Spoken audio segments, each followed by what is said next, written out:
আজকে আমরা অষ্টম শ্রেণীর প্রথম পর্যায়ক্রমিক মূল্যায়ন 2026 সালের ভূগোল বিষয়ের সম্পূর্ণ উত্তর সহ নমুনা প্রশ্নপত্র সেট 4 সম্পর্কে আলোচনা করব। তো চলো এই ভিডিওতে আমরা দেখে নিই ক্লাস 8 এর ফার্স্ট ইউনিট টেস্ট 2026 জিওগ্রাফি সাবজেক্টের এই কোশ্চেন পেপার এবং তার উত্তরগুলো। তো ফার্স্ট সামেটিভ ইভ্যালুয়েশনে তোমাদের 30 নম্বরের পরীক্ষা হয় এবং সময় থাকবে সেখানে 1 ঘন্টা। দেখো এখানে 1 নম্বর দাগে বলা হচ্ছে সঠিক উত্তর নির্বাচন করে লেখো। ওকে, 1 × 6 = 6। প্রতিটা প্রশ্নের মান 1 নম্বর করে। একের দাগে পৃথিবীর গভীরতম গর্তটি হলো রবিনসন দ্বীপ, কোলা না মারিয়ানা খাত? উত্তর লিখবে কোলা। এরপর পৃথিবীর গড় ঘনত্ব হচ্ছে 2.6 থেকে 3.3 গ্রাম, 5.5 গ্রাম, 11 গ্রাম না 11 গ্রাম প্রতি ঘন সেন্টিমিটার। উত্তর হচ্ছে এখানে 5, 2 সঠিক উত্তর হবে অপশন 2 5.5 গ্রাম প্রতি ঘন সেন্টিমিটার। তারপর হচ্ছে দেখো 3 নম্বর, জীবাশ্ম দেখা যায় আগ্নেয় শিলায়, পাললিক শিলায় না রূপান্তরিত শিলায়? তো জীবাশ্ম হচ্ছে পাললিক শিলায় দেখা যায়।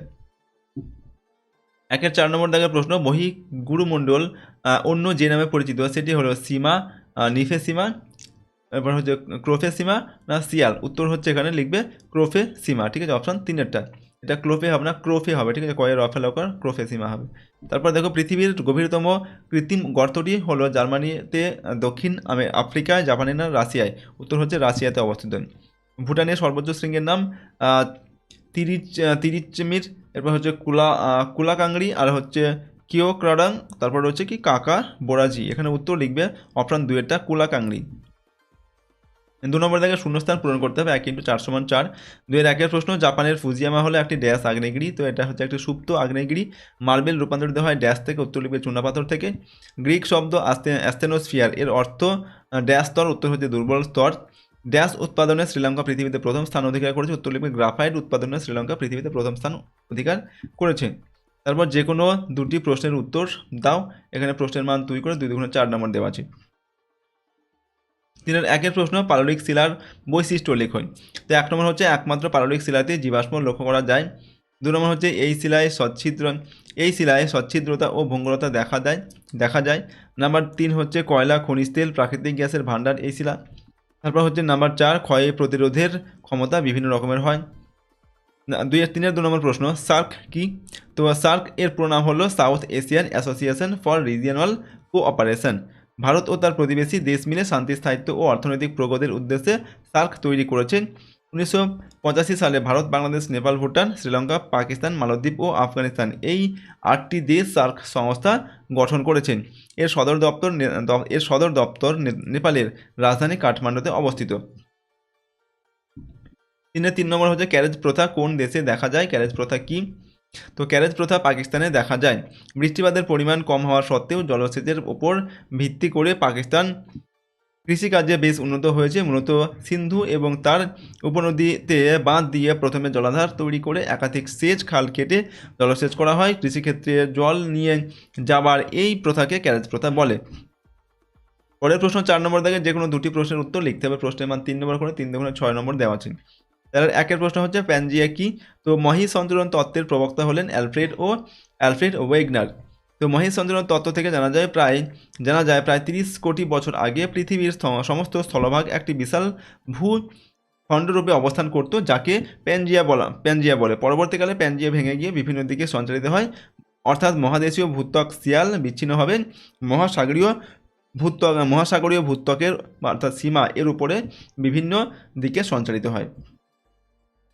তাহলে 2 নম্বর হচ্ছে অভিসারী ও অপসারী পাতসীমানার 3টে পার্থক্য লেখো। তো অভিসারী আর অপসারী পাতসীমানার পার্থক্য হচ্ছে, প্রথম হচ্ছে পাতের চলন। এরা হচ্ছে কি পরস্পর অভিমুখে পাতের চলন হয়, ঠিক আছে, অভিসারী পাতসীমানায়। আর অপসারীতে কি হয়? পরস্পর বিপরীতমুখী পাতের সঞ্চালন হয়। প্রভাব কীরকম? সমুদ্রতলের বিনাশ ঘটায়, আর এটা গঠনমূলক একটা ঠিক আছে, গঠনমূলক একটা প্রক্রিয়া অপসারী পাতসীমানাটা। তারপর ভূমিরূপ কেমন হয়? সমুদ্র খাত সৃষ্টি হয়, এখানে সামুদ্রিক শৈলশিরা সৃষ্টি হয়। তাহলে 3 নম্বর হচ্ছে ভূমিকম্পের প্রাকৃতিক কারণগুলি উল্লেখ করো। ভূমিকম্পের প্রাকৃতিক কারণগুলি হলো, নাম্বার 1, পাতের চলনজনিত ভূমিকম্প।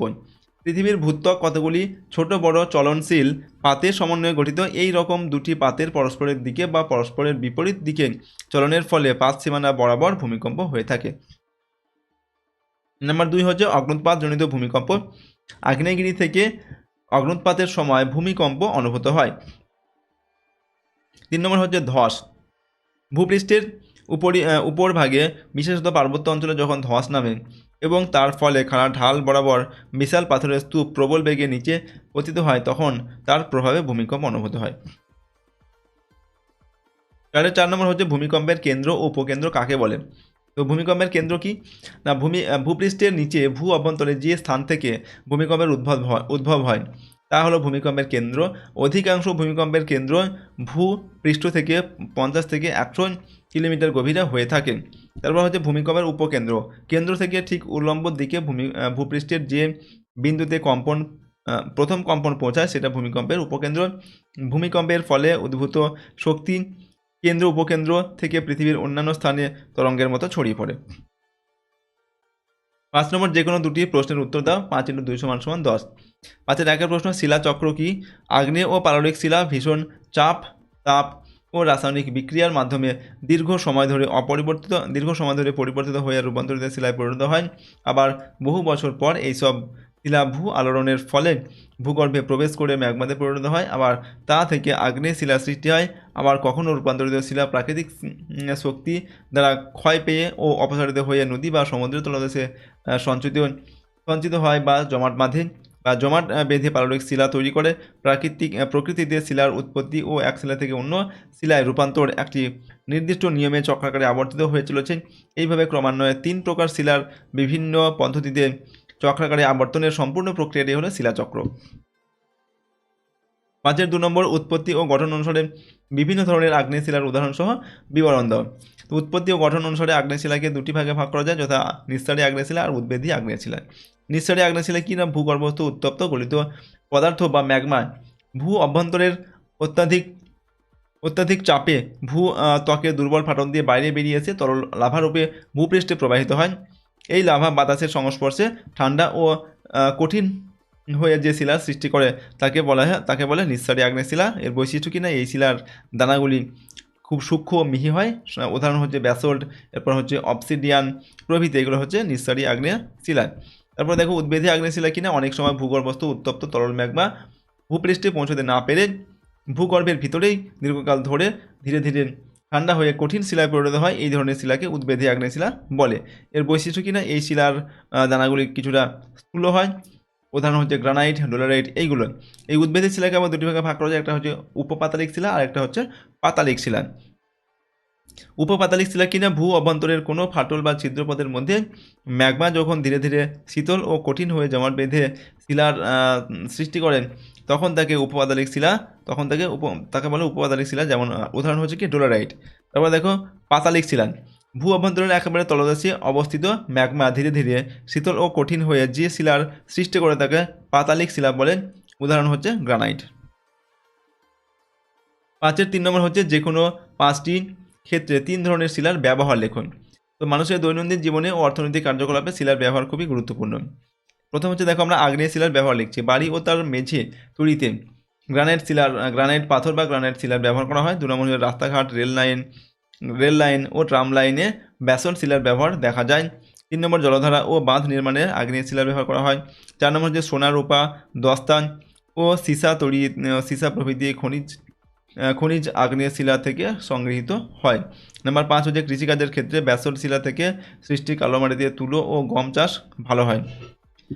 পরের প্রশ্ন, পাললিক শিলার ব্যবহার। প্রাচীন যুগে বিভিন্ন দুর্গ, প্রাসাদ প্রভৃতি নির্মাণ কার্যে বেলে পাথরের ব্যবহার লক্ষ্য করা যায়। নাম্বার 2, সিমেন্ট, লৌহ ইস্পাত, রাসায়নিক শিল্পে এবং গৃহ নির্মাণে চুনাপাথর ও ডলোমাইট ব্যবহৃত হয়। নাম্বার 3 হচ্ছে পাললিক শিলা থেকে সৃষ্ট পলিমাটি কৃষিকাজের জন্য উপযোগী। 4 নম্বর হচ্ছে রাসায়নিক তৈরিতে পাললিক শিলা যেমন চীনামাটির ব্যবহার এটার ব্যবহার দেখা যায়। 5 নম্বর, পাললিক শিলায় কয়লা, খনিজ তেল ও প্রাকৃতিক গ্যাস পাওয়া যায়। রূপান্তরিত শিলার ব্যবহার কীরকম না, 1 নম্বর হচ্ছে মার্বেল পাথর থেকে নানা নির্মাণ কার্য হয়ে থাকে। পাহাড়ি অঞ্চলে প্লেট পাথর থেকে মেঝে ও ছাদ তৈরি হয়। 2 নম্বর হচ্ছে শিল্পক্ষেত্রে গ্রানাইট থেকে পেন্সিলের স্লেট পাথর প্রভৃতি লেখার কাজে ব্যবহৃত হয়। এগুলো হচ্ছে রূপান্তরিত শিলার ব্যবহার। তারপর হচ্ছে 3 নম্বর, রূপান্তরিত শিলা থেকে খনিজ সংগৃহীত হয়। তো এই ছিল তোমাদের ক্লাস 8-এর ফার্স্ট সামিটিভ ইভ্যালুয়েশন 2026 সালের ভূগোল বা জিওগ্রাফি সাবজেক্টের একটি কোশ্চেন পেপারের সম্পূর্ণ উত্তর আমরা আলোচনা করলাম। প্রশ্নগুলো তোমরা ভালোভাবে প্র্যাকটিস করে নাও। এর আগে যে 3টি সেট আমি দিয়েছি সবগুলো সেট তোমরা প্র্যাকটিস করো, তাহলে এর মধ্যে থেকে তোমরা কিন্তু প্রশ্ন কমন পাবে এই সেটগুলোর মধ্যে থেকেই। এবং এই প্রশ্ন উত্তরের পিডিএফগুলো আমাদের অ্যাপের মধ্যে দেওয়া আছে, সহজ লেসন অ্যাপের লিঙ্ক ডেসক্রিপশন বক্সে দেওয়া আছে, অথবা গুগল প্লে স্টোরে গিয়েও তোমরা কিন্তু অ্যাপটিকে পাবে। তো অ্যাপটিকে চাইলে তোমরা ডাউনলোড করে নিয়ে রেজিস্টার করে নেবে, তারপর সেখানে লগ ইন করার পর তোমরা অ্যাপের মধ্যে থেকে কিন্তু যে পেইড কোর্স রয়েছে সেগুলো নিতে পারো, অথবা যে ফ্রি কোর্স দেওয়া আছে সেখানে সেগুলো তোমরা নিয়ে ব্যবহার করতে পারো। তো আজকে আমরা ভিডিওটি এখানে শেষ করছি। সম্পূর্ণ ভিডিওটি দেখার জন্য অসংখ্য ধন্যবাদ।